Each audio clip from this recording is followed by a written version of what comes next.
Uh, Lu udah siap? Oke, gue udah siap. Kita bakal kembali lagi ngomongin soal standar TikTok. Entah kenapa kalau misalnya video ngopi itu ngomongin soal hal yang berbau TikTok itu langsung rame banget viewsnya. Tak kenapa banyak banget orang-orang atau lulu semua yang udah punya energi untuk menghujat, dan ini sepertinya adalah waktu yang tepat untuk mengeluarkan segala energi tersebut. Dan di video ngopi kesempatan kali ini gue pengen ngasih tau ke lu semua tentang sebuah standar TikTok yang baru aja rame di misalnya anak Facebook kira-kira beberapa jam yang lalu gitu ya. Di tanggal 1 Mei 2025, di mana ada sebuah akun yang sangat amat mendedikasikan dirinya untuk menghujat satu profesi yang ada di negara kita tercinta. Dan profesi tersebut adalah profesi kuli bangunan. Oke, gua sendiri yang bukan berprofesi sebagai kuli bangunan, ngelihat postingan Ayah itu bisa ke-trigger. Gimana orang-orang yang emang bekerja sebagai kuli bangunan gitu loh. Oke, video sama tadi ngopi ngobrol bersama Indonesia, dan disclaimer dulu, trigger warning kalau misalnya ini mungkin juga bisa ngebuat lo emosi, tapi sabar. Kita harus bisa juga ngambil pelajaran dan juga bisa ngambil sesuatu yang positif agar seenggaknya tidak terulang lagi dari lisan kita. Pertama kali gue tahu permasalahannya ini di Facebook, bukan dari TikTok langsung. Ini dikirim sama akun Facebook namanya Om Nofri Adrian Sulistyo dari grup lah. Somehow postingan grup lah itu selalu aja muncul dan juga direkomendasikan di beranda Facebook gua. Tapi gak apa-apa. Gara-gara adanya rekomendasi ini, kita akhirnya bisa diskusi sesuatu yang positif. Dimana Om Nofri sendiri itu ngeposting dengan caption standar TikTok yang mendokumentasikan ada satu akun TikTok buat sebuah postingan standar baru. Kalau misalnya katanya semua laki-laki berhak dicintai, tapi tidak dengan laki-laki kuli yang udah miskin, tengil, kerja aja kuli, gimana mau nafkahin. Kemudian postingan selanjutnya dia bilang, apa nggak terima fakta hashtag laki-laki kuli. Jadi gini, gua aware banget dengan postingan ini yang mungkin aja cuma rage bait doang. Soalnya sekarang di TikTok tuh gampang banget buat jadi terkenal. Lo tinggal buat postingan atau video yang seenggaknya rage bait atau sebuah postingan yang bisa memancing orang-orang untuk marah. Caranya gimana bang Ray? Gampang banget. Lu tinggal buat postingan yang mungkin aja 95% itu bakal gak setuju sama lu. Kayak misalnya kemarin tuh rame tuh sebuah postingan yang kayak standar TikTok. Kalau misalkan laki-laki yang emang sering banget ngeposting sayang sama orang tuanya, itu red flag dan lain-lain gitu. Nah yang kayak gitu tuh gampang-gampang tuh. Akhirnya rame kan karena dikomentarin sama banyak banget orang-orang. Terus habis itu setelah rame banget dikomentar sama orang-orang, TikTok akan berdeteksi kalau misalkan video lu itu banyak banget interaksinya.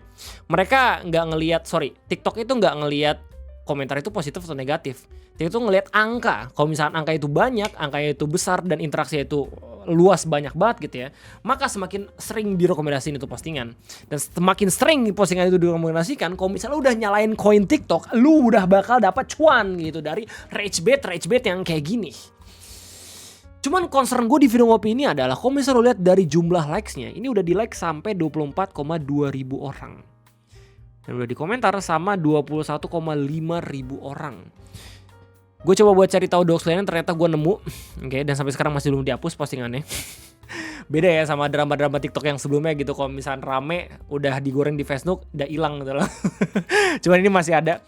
Biasanya kalau misalnya drama atau standar TikTok itu yang ngebuat adalah biasanya kaum perempuan TikTok gitu ya. Biasanya strong banget tuh. Tetep aja tuh gak dihapus meskipun rame. Ini sekarang jumlah like-nya udah sampai di angka 26,2 ribu. Concern gue di sini, orang-orang like ini kan ada dua kemungkinan. Yang pertama, mereka pengen ninggalin jejak. Jadi kalau misalnya pada akhirnya rame lagi dan pengen balik ke post yang ini, tinggal ngelihat tab disukai, ya nggak sih? Atau yang kedua, dia beneran setuju sama postingannya dan juga pesan yang ada di postingannya. Dan ini problem banget. Meskipun gue bukan kuli bangunan, seenggaknya gue harus ngasih tau kalau semua sebagai content creator yang bismillah ya, gue bukannya pengen meninggi, tapi gue sadar kalau misalnya gue masih punya empati. Betapa pentingnya sebuah profesi kuli bangunan, seorang kuli bangunan dibandingin sama TikTokers. Kalau misalnya lu semua tanya nih ya ke ChatGPT, mana yang bakal lu pilih, mana yang lebih bermanfaat, apakah TikTokers atau kuli bangunan? Dia bakal jawab kuli bangunan. Kalau bisa atau Bang Ray? Iya, karena gue nanya langsung. Jika kamu bisa memilih satu profesi yang paling berguna dan bermanfaat, manakah yang kamu pilih, TikTokers atau kuli bangunan? Kalau harus memilih, ya pasti kuli bangunan. Alasannya sederhana. Secara kebermanfaatan, TikTokers jelas jauh banget tidak bermanfaat. Ya sebagian besar dibandingin seorang kuli bangunan. Gue gak menafikan juga ada beberapa TikTokers yang emang bermanfaat banget videonya dan bagus-bagus banget gitu ya. Tapi sangat amat disayangkan kalau misalnya the majority dari TikTokers itu justru malah selalu ngejelek-jelekin profesinya sendiri gitu. Sementara kita punya kuli bangunan yang tiba-tiba disenggol sama tiktokers gitu ya. Tiktokers yang biasanya ngebuat standar-standar tiktok yang kalau misalnya ada hubungan yang lagi harmonis gitu, tiba-tiba ada salah satu pasangan yang ngeliat itu standar, udah tuh langsung runyam tuh. Bahkan ada fakta juga kalau misalkan ada seorang pasutri yang tiba-tiba cerai gara-gara ngeliat standar tiktok. Sementara kita punya kuli bangunan yang secara konkret, ketika negara membutuhkan seseorang untuk membangun negeri, seorang kuli bangunan hadir. No gimmick, tanpa drama gitu ya, tanpa dikontenin. Sekali dikontenin, buat tutorial biar sama-sama bermanfaat gitu men. Kayak imagine dengan adanya kuli bangunan, lu bisa merasakan fasilitas umum kayak misalkan sekolah, lapangan basket, lapangan bola, you name it gitu ya. Bahkan rumah tempat lu bernaung sendiri pun itu dibantuin sama kuli bangunan. Mungkin memang gaji mereka kurang, tapi seenggaknya dengan adanya mereka, lu bisa merasakan nyaman dan juga aman tinggal di negara kita tercinta. Karena bangunan-bangunan yang mereka buat, that's kuli bangunan for you. Anjay. Oke, jadi baik lagi, gue sadar sebenarnya di postingan rage bait. Dan gue yakin kalau misalkan akun ini itu sebenarnya ada fakta yang sangat amat gelap gitu ya, yang mungkin bakal coba buat gue reveal. Ketika gue cari tahu doxliannya, ternyata dia nggak cuman 1-2 doang buat video tentang nge-diss kuli bangunan, tapi ada banyak gitu ya, hampir semua postingannya. Dan dari postingan awal akun ini dibuat sampai sekarang gitu ya, ini konsisten banget dalam menghujat kuli bangunan. Laki-laki kuli tidak berhak dicintai, kecuali yang berduit. Orang terheret banget ya sekarang ya buat konten ya, sampai harus difoto-foto kayak gini gitu ya ampun. Kasian anjir calon suami lu gitu, gimana sih. Kami bertiga alergi cowok kuli. Udah hitam tengil banyak gaya, siapa lagi kalau bukan cuy dih. Dia nggak tahu aja kalau misalnya kuli-kuli dari luar negeri kayak gimana. Dia belum tahu tuh kuli-kuli di pertambangan kayak gimana. Kuli-kuli yang udah bersertifikat K3 anjir. Wawasannya sempit gitu loh, gue mau bingung. Nah terus habis itu di postingan terbarunya nih bahkan makin rame lagi orang-orang ngomongin, jujur saja laki-laki kuli itu miskin.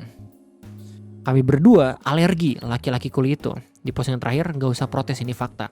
Oke, dari postingan-postingan di akun ini gue berhasil menemukan sebuah spekulasi kalau misalkan akun ini kemungkinan cuman akun fake yang justru pengen mencari sensasi agar akunnya ramai terus habis itu dijual ke pihak yang bermasalah. Karena kalau misalnya lihat dari setiap postingannya, ini orang yang ada dalam postingannya itu beda-beda anjir. Yang paling pertama, ini orang ini di sensor, di blur kan mukanya. Terus habis itu yang kedua pun kayak gini, yang ketiga pun beda, yang keempat pun beda gitu. Menurut gue ini problem banget, ini masalah banget. Kalau misalnya pada akhirnya dia beneran cuman ngambil foto cewek-cewek di Indonesia terus habis itu dibuat postingan yang kontroversial kayak gini, terus orang-orang pada ngamuk, orang-orang pada marah, itu mereka bakal ngehujat ke orang yang ada dalam postingan ini anjir, bukan orang yang punya akun aslinya. Dan ini bahaya banget coy. Imagine dah. Dan banyak banget orang-orang yang emang komen tentang permasalahan kuli ini nggak ngeh kalau misalkan akun ini, siapa tahu ini cuma akun fake doang yang pakai foto orang lain kayak gitu buat dijadiin postingan. Kayak elit, ucapan elit, ekonomi sulit, bapak gue kuli bisa tuh biayain anak-anaknya sampai kelar S2, kuli aja masih dibayar mbak. Gue yakin ini cuman rage bait yang super duper sus banget sih. Tapi yang jadi problemnya gue adalah ini juga ada probabilitas kalau misalkan emang punya si mbaknya gitu. Dan banyak juga orang-orang yang like postingan ini yang justru harus diluruskan kayak gitu loh. Tapi gimana pendapat lu semua soal postingan ini? Silahkan tulis di kolom komentar gitu ya. Nah terkait respon orang di internet, gue lihat respon orang di TikTok dengan respon orang di Facebook itu nggak terlalu beda jauh. Cuma bedanya di Facebook banyak juga beberapa orang-orang yang emang beranggapan kalau misalnya ini cuma rage bait doang, ada yang ngeh gitu ya. Plus ada yang ngeh juga kalau misalnya mungkin ini akun fake yang justru cuma pengen ternak akun doang. Kayak gitu. Ya lu bisa lihat respon dari orang di TikTok. Gak pernah malu punya cowok kuli karena aku sendiri dibesarin sama seorang kuli. Dia bilang kuli pun masih mikir-mikir milih mbak per kuli kumpul di sini. Anjir, kuli juga mikir-mikir anjir dikasih model kayak gini. Yang kontra itu gak cuma laki-laki kuli doang, tapi bahkan perempuan-perempuan sendiri. Ada juga anak-anak dari seorang kuli bangunan yang ngebela orang tuanya gitu ya di postingan ini. Dan ini awesome banget coy. Bahkan langsung meretelin aja harga outfitnya. Sepatu 50.000 Shopee, celana 50.000, baju 50.000, Jawa 30.000, bedak My Baby terus 55.000. Terus apa yang kau banggakan tentang dirimu sama penampilanmu itu. Nah di Facebook itu beda. Responnya kebanyakan orang-orang tuh kritis ya, sebagian gitu yang bilang kalau misalnya ini mungkin cuman ya pancingan-pancingan doang, dan bahkan ada yang ngerekomendasiin kalau misalkan ini gak usah dibahas karena don't make stupid people famous.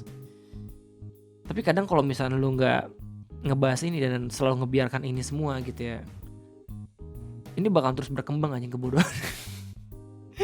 Gue ngerasa kayak punya sedikit tanggung jawab gitu untuk seenggaknya tuh kita bisa menghentikan bad cycle ini gitu loh. Kondisi negara akan hancur ketika orang-orang yang berpendidikan itu sudah mulai tidak peduli lagi dengan negaranya. Anjay. Emang lu berpendidikan Bang Reng? Enggak. Tapi seenggaknya udah mencoba untuk peduli. And itu aja mungkin topik ngopi pada kesempatan kali ini. Gue sangat amat nunggu tanggapan lu semua di kolom komentar. Jadi jangan lupa untuk tuliskan segala macam emosi lu di sana. Jangan lupa buat like juga. Dan itu aja mungkin dari gue. Sampai jumpa lagi di next dan juga pembahasan video ngopi. Sekalas kus. Wait, itu streaming ya? Sampai jumpa.